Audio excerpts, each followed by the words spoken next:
All right, we've got some footage of me riding through Discovery Park. And, it's a bike channel. Welcome back, my lovers. My bike build. I'm almost getting to 700 subscribers. I started this channel exactly this month last year. So I started it in June. So happy birthday, channel.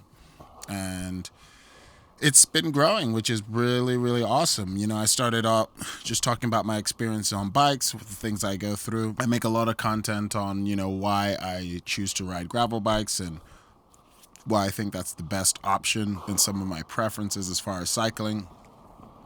I don't know. I think like my tastes in cycling have become kind of popular in terms of I have nothing to do with the popularity at all. I'm just saying I think people are starting to realize that the tight spandex, skinny tire era it's not over per se. I definitely think bikes are awesome, especially for what you want to do. But for casual riders, I think for a lot of us who are not competitive, I'm not competitive on a bike. It's not to say that I wouldn't enter a competition just for the fun of it, but I don't think I'd ever enter anything thinking that I'd want to win anything. I just don't care. I started in terms of cycling regularly. I started later in life.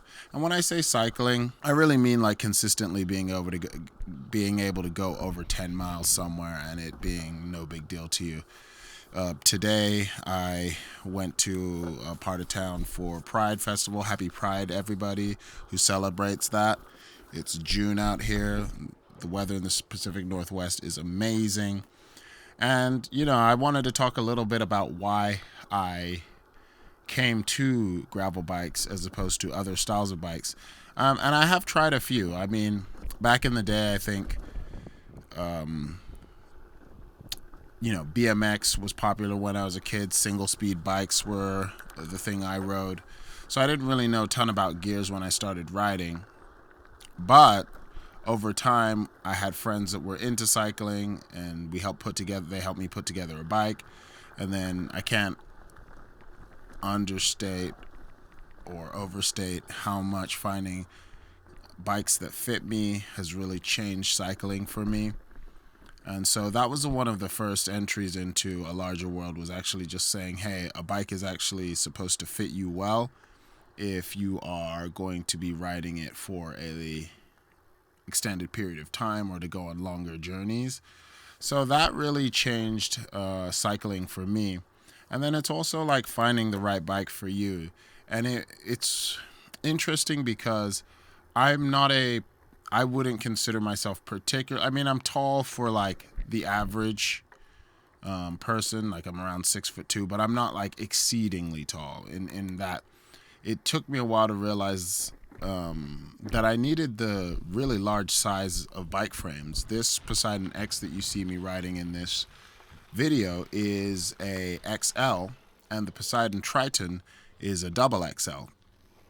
When I rode road bikes, I didn't really like the fit of most roadie road bikes. I think the first bike I found that I really connected with was a touring bike, a Cannondale touring bike from the 90s. And it was a 63 centimeter. That's how it was measured. So I'd take that to be an XL. And when I rode that, I was like, this is just game changing. It feels so amazing. And I didn't know this until after I sold the bike years later, but I could have gone up to 38 millimeters on those tires. So even back then, my natural inclination was to wider tires. Everyone around me was riding on tire millimeter widths that were in the 20s. And when I put 32 millimeters on my Cannondale, that was big at the time. Like it was like 2010s, and for the average person riding around, that was a big tire for a road bike. Now that's nothing. Now that's the standard size that comes on the Poseidon Triton that I have. I could get that up to 38 on the front and back. I think on the front you could fit a 40 millimeter on the Triton. So even that now is considered pretty normal. Like you can find 40 millimeter slick tires out there. And so I think that's something that was really a game changer. I think with wider tires, it has made the riding so much more fun and enjoyable for me. Now, I don't know that I'm any faster than I used to be. I think, I'm like 10 years older now. Actually, more than that. I'm about like 15 years older now than when I started riding. I started riding seriously, like, long distances regularly. And when I was about 30 years old, and now I'm 45, so that's about 15 years of riding. And in all that time, I developed preferences, I would guess. And so one of the things that really turned me on to gravel bikes is that I was riding alongside, and I saw someone on a mountain bike, and I was beating them uphill. I was kicking their butt uphill, but then when they went downhill, they were able to descend so fast. And I was just like, this is crazy. Like, how are they going downhill so fast? And so, being me, I did a little bit of research, and I realized that, the geometry of mountain bikes is going to make it so that a lot of the time, mountain bikes are designed for going downhill. Like, that's the bulk of the fun. Like, no one buys a mountain bike to go climb up hills. Like, you can do it, but that's not the main reason like someone would have a mountain bike. It's because they want to bomb downhill. They want to bomb down dirt surfaces, uneven surfaces. And so when you live in a place with a lot of hills, the one thing that's underrated is descending. Like, everyone is like worried about going uphill and they're too tired or they don't have the gearing. But for me, climbing hills was never a problem. It was always going downhill that was scary for me. And so the more research I did, the more I realized, okay, there are a few factors in making going downhill super fun.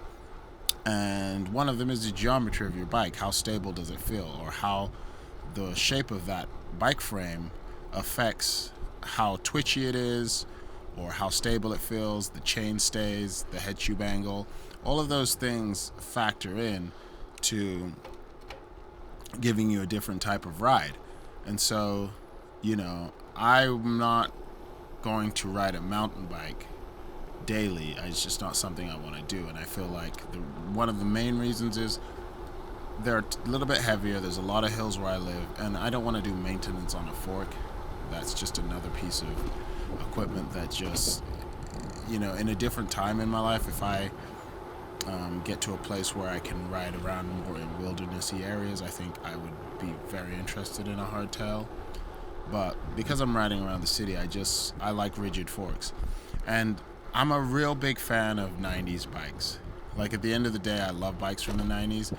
I'm more of a fan of disc brakes because I just think they're a better system, but they're heavier.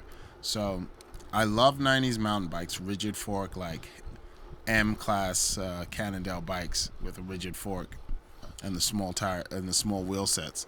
But that's what I love about gravel bikes is they have a lot of that DNA from the 90s, but they have 700C tires, and you can put wider tires on them. On my Poseidon X, I've got Specialized Pathfinder Pro 42 millimeters, and they're tubeless, and the most awesome road tire that I've ever put on a bike. I love them, and I would pretty much always use that on all of my bikes if I could, on all my gravel bikes. So I'm a big fan of those. And so it's just a combination of things that makes it more fun to ride. The wide range gearing of having an 1148 in the back and a 40 up front, and then the geometry of the Poseidon X is just really stable. It's really it's pretty nimble. Maybe not the most nimble bike ever, but a good place of like mobility in terms of going around tight corners. I've changed the trim characteristics a little bit because my neck I didn't cut it on the fork, so it's really high. But that wide tires, the combination of disc brakes, combination of the geometry make it so that bombing downhill is super fun, where it used to feel really, really sketchy and really scary. And so it's really been an awesome experience being able to ride on these gravel bikes and kind of change up the style of which I ride. And then the industry kind of saying, hey, it's okay to not be a roadie, but also not have to modify a hybrid bike. And I think a lot of hybrid bikes are a little bit heavier, and they just don't. I had a Giant I forget what the model of Giant was, but it just wasn't fun to ride. It was a pain in the ass to ride. So I like that the gravel category is a little bit more agile as a bike, a little bit faster, maybe not as fast as a road bike, but gives you that ruggedness. So it's just the best of all worlds. They're a little expensive, but if you can afford them and you know you're going to be riding for a long time, I think it's totally worth it. I think it's totally worth checking out. The Poseidon X is a great bike to start with if you're considering gravel. It's the best, most versatile bike that I believe Poseidon Bikes has, and I've been loving it. Well, anyways, I just wanted to rant about that and riding in the summer and just having a great time making these YouTube videos. Thanks so much for watching. I hope to talk to you all soon. Get in the comment section if there's anything